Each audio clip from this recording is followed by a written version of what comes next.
बिस्मिल्लाहिर्रहमानिर्रहीम। अस्सलाम वालेकुम। कैसे हैं डियर स्टूडेंट्स? उम्मीद करता हूँ आप सब खैरियत से होंगे। पिछली वीडियो में हमने यूनिट 9 का थ्योरम 2 प्रूफ किया था, जिसका नाम हमने देखा था कन्वर्स आइसोसेलेस ट्रायंगल थ्योरम है। तो जब भी कोई एक ट्रायंगल में दो एंगल्स बराबर होंगे और साइड बराबर साबित करनी होगी, तो उसके रीजन में जब भी हम ये थ्योरम इस्तेमाल करेंगे तो रीजन में कन्वर्स आइसोसेलेस ट्रायंगल थ्योरम लिखेंगे। इस वीडियो में मैं इसके कन्वर्स का, क्योंकि यहां कन्वर्स इस्तेमाल हुआ था, तो सिंपल आइसोसेलेस ट्रायंगल थ्योरम को प्रूफ करूंगा। ये कई जगह पर इस्तेमाल हुआ है, इसलिए यहां पर इसको मैं प्रूफ करते हुए जा रहा हूं। बिल्कुल सिमिलर प्रूफ है, लेकिन अगर आप देख लें इसको हमने कन्वर्स क्यों कहा था, क्योंकि आइसोसेलेस ट्रायंगल हमने लंबाइयों की बुनियाद पर कहा है। तो ये एंगल्स हमें दिए गए थे प्रेमिस में और लंबाइयां साबित करनी थी, तो इसलिए कन्वर्स है। और ऑब्वियस है, जहां लंबाइयां दी जाएंगी गिवन में प्रेमिस के तौर पर और कंक्लूजन एंगल निकालना होगा, तो वो सिंपल आइसोसेलेस ट्रायंगल थ्योरम होगा। कंस्ट्रक्शन सेम होगी, आप देख सकते हैं सारा कुछ बिल्कुल कंस्ट्रक्शन सेम है। बट जो हमारा प्रेमिस है यहाँ पर, वो यहाँ पे कंक्लूजन था, और यहाँ जो कंक्लूजन है वो यहाँ पर प्रेमिस है। तो इस तरह से हम जानते हैं कि कन्वर्स किसे कहते हैं। अगर हमने साबित किया है P इंप्लाइज Q, तो इसका कन्वर्स होगा Q इंप्लाइज P। इसको मैं P मान रहा हूं, इसको मैं Q मान रहा हूं, तो हमने साबित किया P इंप्लाइज Q। और अगर यहां मैं इसको ऐसे लेके चलता हूं Q और इधर कंक्लूजन को लेके चलता हूं P, तो यहाँ Q इंप्लाइज P प्रूव करूंगा, तो इसलिए ये कन्वर्स कहलाएगा। और प्रेमिस जो है वो मैं इसको P मान के चल रहा हूं कि साइड्स, क्योंकि आइसोसेलेस ट्रायंगल हम साइड्स की बुनियाद पर कहते हैं। तो ये थ्योरम जो है वो कई जगह पर इस्तेमाल हुआ है, आइसोसेलेस ट्रायंगल थ्योरम भी, इसके कन्वर्स भी इस्तेमाल हुआ है, तो इसलिए हम इसको देख लेते हैं। बिल्कुल सिमिलर प्रूफ है, बस छोटा सा प्रूफ है। बहुत सारी डिटेल में आपको पीछे दे चुका हुआ हूं, तो वो आपने जहन में रखनी है। मैं ये मान के चल रहा हूं कि लॉजिक की सारी वीडियोस आपने देख ली हैं और पिछली वीडियोस भी आपने देख ली हैं, जो थ्योरम 1 है और थ्योरम 2 है। तो वो सारी डिटेल्स हम यहाँ पर कवर नहीं करेंगे, पढ़ लेते हैं। इफ एंड देन के साथ थ्योरम का स्टेटमेंट मौजूद है।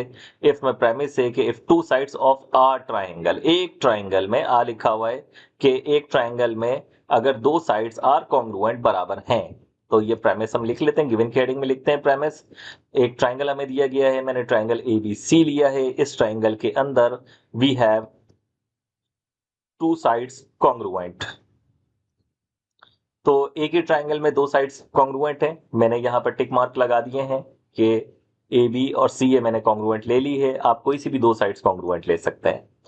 साबित हमने ये करना है। कंक्लूजन देन के बाद आएगा। The angles opposite to them, इनके, देम मतलब इनके जो अपोजिट एंगल्स होंगे आर ऑल्सो कॉन्ग्रुएंट। किन के अपोजिट एंगल्स होंगे? इन साइड्स के जो अपोजिट एंगल्स होंगे वो भी कॉन्ग्रुएंट होंगे। तो आपको थ्योरम का स्टेटमेंट भी कन्वर्स वाले से मिलता जुलता लग रहा है। बिल्कुल ऐसा ही है। तो इस साइड का ऑपोजिट एंगल ये है और इस साइड का ऑपोजिट एंगल ये है, तो यानी कि एंगल बी और एंगल सी भी कॉन्ग्रुएंट होंगे। बिल्कुल उसी तरह से कंस्ट्रक्शन होगी। जो आपका वर्टिकल एंगल है, ये वाला एंगल ए, इस यहां से आप एंगल बाइसेक्टर गुजारेंगे, यानी कि वर्टिकल एंगल ए का एंगल बाइसेक्टर गुजारेंगे। जैसे कि ये वर्ड है यहाँ पर बाई सेक्टर। बाई का मतलब होता है दो, सेक्टर यानी कि इक्वल सेक्शंस,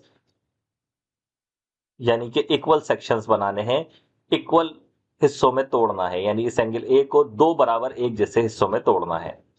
तो हमने ये दो एक जैसे हिस्सों में तोड़ा, एंगल 1 और एंगल 2, ये दोनों बराबर हैं। इसको मैंने यहाँ पे लिखा नहीं है कि कौन से दो एंगल है, बस मैंने यहाँ पे बना दिया है कि draw AD bisector of angle A. यहाँ पे सिर्फ बाई सेक्टर ऑफ ये बात लिखी हुई है, तो ये इस बात को रिप्रेजेंट कर रहा है कि ये, क्योंकि एंगल ए है ना खुद, तो ये बाइसेक्टर असल में लंबाई का नहीं है, किसी सेगमेंट का नहीं है, बल्कि ये एंगल का बाइसेक्टर है, तो इसको हम एंगल बाइसेक्टर भी पढ़ेंगे। सो बीसी साइड पर जहां ये मिलेगा उसको मैंने पॉइंट डी का नाम दे दिया। अब जैसे कि हमने लास्ट थ्योरम में बात की थी कन्वर्स में इसके, कि अगर मैं ये बराबर ना लेता और इस तरह से कंस्ट्रक्शन करता कि यहाँ पे एल्टीट्यूड ड्रॉप कर देता इसको ना, इसका ख्याल नहीं करता कि एंगल ए का बाइसेक्टर ना बनाता, बल्कि एल्टीट्यूड ड्रॉप कर देता, तो क्या हम इस थ्योरम को प्रूव कर सकते थे? तो देख लेते हैं। इन दो ट्राइंगल्स के अंदर, यानी ट्राइंगल ए बी डी और ट्राइंगल ए सी डी के अंदर, ए बी साइड और सी ए साइड गिवन के एतबार से बराबर है। ये दोनों एंगल्स क्योंकि लीनियर पेयर हैं, एक स्ट्रेट लाइन पर दो एंगल्स पड़ रहे हैं, तो सप्लीमेंट्री पोस्टुलेट है उसी एसएमएस एसटी एक्सियम्स के अंदर, तो ये दोनों एंगल 90 डिग्री होंगे क्योंकि इन दोनों का सम 180 डिग्री होना है। ये भी मैं पिछली वीडियो में कवर कर चुका हूँ, वहां से आप जाके देख लेंगे, डिटेल नहीं पता। तो ये दोनों एंगल भी बराबर हो गए और ये साइड बराबर हो गई।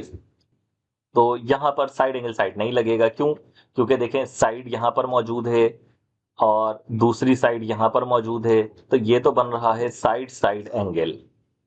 ठीक है, इस तरह से बन रहा है। तो ये हमारा जो एंगल है वो इंक्लूडेड एंगल नहीं है। अगर आप देख सकते हैं ये इंक्लूडेड एंगल नहीं है, चाहे आप इसको ऐसे पढ़ें या अगर मैं इसको ऐसे भी पढ़ता हूं तब भी ये इंक्लूडेड एंगल नहीं है, क्योंकि इंक्लूडेड एंगल के लिए ये एंगल और ये साइड होनी चाहिए थी BD, इसके लिए ये एंगल और ये साइड होनी चाहिए थी। तो ये वाली चीज तो यहाँ पर काम नहीं करेगी, क्योंकि ऐसा कोई थ्योरम नहीं है हमारे पास, इस बात की कोई गारंटी नहीं है कि अगर दो साइडें और कोई सा भी एक एंगल बराबर हो, कोई सी भी दो साइड्स और कोई सा भी एक एंगल बराबर हो, इंक्लूडेड एंगल ना हो वो, तो दोनों ट्रायंगल्स बराबर होंगे। इस बात की कोई गारंटी नहीं है हमारे पास, जिस तरह से तीनों एंगल्स बराबर होने की कोई गारंटी नहीं है कि दोनों ट्रायंगल्स बराबर होंगे। तो हमने क्या किया है, यहाँ पर ये कंस्ट्रक्शन काम करेगी कि जो वर्टिकल एंगल है एंगल ए, इसका बाइसेक्टर बना दिया, यानी एंगल 1 और एंगल 2 दोनों बराबर हैं। अब साइड एंगल साइड लग जाएगा, यहीं से नजर आ रहा है आपको ट्रायंगल ABD और ट्रायंगल ACD में ये दोनों एंगल्स ये दोनों साइड्स बराबर हैं, एंगल 1 एंगल 2 कंस्ट्रक्शन से बराबर है और ये कॉमन साइड है AD। तो अब देखेंगे इंक्लूडेड एंगल बन रहा है, साइड एंगल साइड लगेगा यहाँ पर। तो सबसे पहले मैंने मेन ऑब्जेक्ट लिख दिए ट्रायंगल ABD और ट्रायंगल ACD पर काम कर रहा हूँ। ये कॉरस्पॉन्डेंस ट्रायंगल के हमने कैसे नाम दिए हैं, ये आपको मैं पिछली वीडियो में अच्छी तरह से कवर कर चुका हूँ कि अगर मैं ट्रायंगल ABD नाम दे रहा हूँ इस तरह से, तो कुछ चीजें हमें पहले से पता होती हैं। जैसे एंगल 1 से इस साइड पर जा रहा हूँ, गिवन वाली साइड पर, कंस्ट्रक्शन वाले एंगल से गिवन वाली साइड पर जा रहा हूँ, तो यहाँ भी इस तरह नाम दूंगा मैं कि कंस्ट्रक्शन वाले एंगल से गिवन वाली साइड पर जाऊंगा, यानी उनके कॉरस्पॉन्डिंग। तो ऐसे नाम दे रहा हूँ ABD, तो इस ट्रायंगल को नाम दूंगा ACD। इस बात का ख्याल रखना है आपने। AB कॉन्ग्रुएंट है AC के, ये गिवन के एतबार से बराबर है। डायग्राम में टिक मार्क भी देख सकते हैं आप। ये मैं बार बार इसलिए बताता हूं ताकि आपको याद दहानी हो जाए कि कहां कहां देखना है, या डायग्राम में भी देखना है, टिक मार्क हमने निशानी के तौर पर लगाए हैं, और यहां भी देख सकते हैं आप लोग। तो यहाँ वो चीजें मिलेंगी। एंगल 1 और एंगल 2 ये कंस्ट्रक्शन के एतबार से, क्योंकि ये बाइसेक्टर ऑफ एंगल A है, इसका रीजन लिख दिया कंस्ट्रक्शन। और ये कॉमन साइड है, रिफ्लेक्सिव प्रॉपर्टी, हर लंबाई अपने बराबर होती है, तो हर चीज अपने बराबर होती है, रिफ्लेक्सिव प्रॉपर्टी। तो ये बन गया साइड एंगल साइड, तो दोनों ट्रायंगल्स बराबर आ जाएंगे। और ये काम हमने सारा कुछ इसलिए किया था क्योंकि मुझे ये दो एंगल बराबर चाहिए थे जो कि कॉरस्पॉन्डिंग एंगल्स हैं। तो ऑब्वियस है कि ये कॉरस्पॉन्डिंग एंगल B और कॉरस्पॉन्डिंग एंगल दोनों आपस में कॉरस्पॉन्डिंग एंगल्स बनेंगे दोनों ट्रायंगल्स के अंदर। कैसे देखना है आपने कि मैं कंस्ट्रक्शन वाले एंगल से गिवन वाली साइड पर गया और फिर जो बाद में एंगल पड़ेगा वो कॉरस्पॉन्डिंग एंगल होगा बिल्कुल इसी तरह से कंस्ट्रक्शन वाले एंगल से गिवन वाली साइड, और ये जो बनेगा, तो ये दोनों कॉरस्पॉन्डिंग एंगल है। बाय CPCT ये दोनों भी बराबर होंगे, और यही हमने प्रूव करना था कि अगर किसी भी एक ट्रायंगल में अगर दो साइड्स की लंबाइयां बराबर हैं तो उनके अपोजिट एंगल्स, जो उन साइडों के अपोजिट एंगल्स हैं, वो भी बराबर होंगे। तो यहाँ रीजन दे देंगे बाय CPCT। तो इस तरह से आपका ये थ्योरम प्रूफ हो जाता है, आइसोसेलेस ट्रायंगल थ्योरम। तो एंड में QED लिख देंगे। और जब भी इस थ्योरम को हम इस्तेमाल करेंगे कि साइड से किसी भी एक ट्रायंगल में साइड से एंगल साबित करने होंगे, तो वहां रीजन में हम आइसोसेलेस ट्रायंगल थ्योरम लिख देंगे सिर्फ और सिर्फ। तो ये छोटा सा थ्योरम था जिसमें जो आपको बहुत अच्छे से समझ आ गया होगा अगर आपने पिछला थ्योरम पढ़ा है तो नेक्स्ट वीडियो में आपसे मुलाकात होती है अगले थ्योरम के साथ। जब तक के लिए अल्लाह हाफिज।